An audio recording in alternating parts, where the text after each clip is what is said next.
Good morning বন্ধুরা, সবাই কেমন আছে? আজকে আমার বাড়ির গোপালকে স্নান করাচ্ছি। দেখো আমার ছোট্ট গোপু, আজকে ওকে স্নান করানো হলো। আজকে একটা নতুন রেসিপি নিয়ে এসেছি। আজকে শুক্রবার, আমার নিরামিষ, তাই পনিরের তরকারি বানাবো। এই পনির কেটে নিয়েছি, মশলাটা রেডি করা আছে। আলুটা দিয়ে দিলাম। আলুটা আমি ডিমের ছোটো করে কেটেছি, লাল লাল করে একটু ভেজে নিতে হবে। তারপর ভাজা হয়ে গেছে, এরপর পনির দিয়ে দিলাম। পেস্ট করে রাখা এর মধ্যে কাজু, কিশমিশ আর কাঁচা লঙ্কা, একটু আদা। আমি হলুদ আর গুঁড়ো লঙ্কাটা দিয়ে দিচ্ছি, এর মধ্যে মিক্স করে নিচ্ছি। যে যেমনভাবে স্বাদ করে সেভাবে ঝাল দিও। আমি একটু বেশি করেই দিলাম যেহেতু নিরামিষ। কড়াইতে তেল দিয়েছি, ফোড়ন হিসাবে হচ্ছে তোমার লবঙ্গ আর এলাচ আর তেজপাতা।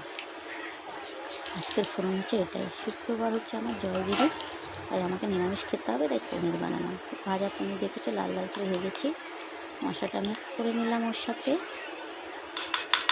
এরপর মশলাটা ওর মধ্যে ঢেলে দেবো।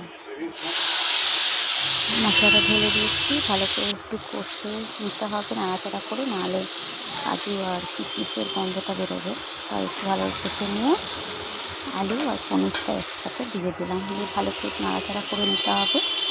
করে নিয়ে তারপরে জল দিতে হবে।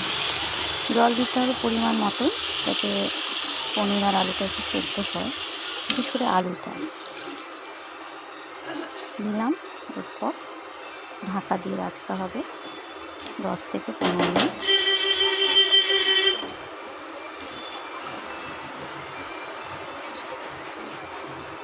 আমি জানি না আমার রান্নাগুলো কেমন লাগছে তোমাদেরকে। যদি ভালো লাগে প্লিজ একটু কমেন্ট করো তোমরা। আজকে একদম নিরামিষ রান্না। এরপর ঢাকা দিয়ে দেবো 10 থেকে 15 মিনিট। দেখো কি সুন্দর আলুগুলো সেদ্ধও হয়ে গেছে। পনিরগুলোর মধ্যেও একটু পনির হয়ে গেছে। নামানোর আগে একটু ঘি দিয়ে দেবো আর একটু স্বাদ মতন চিনি।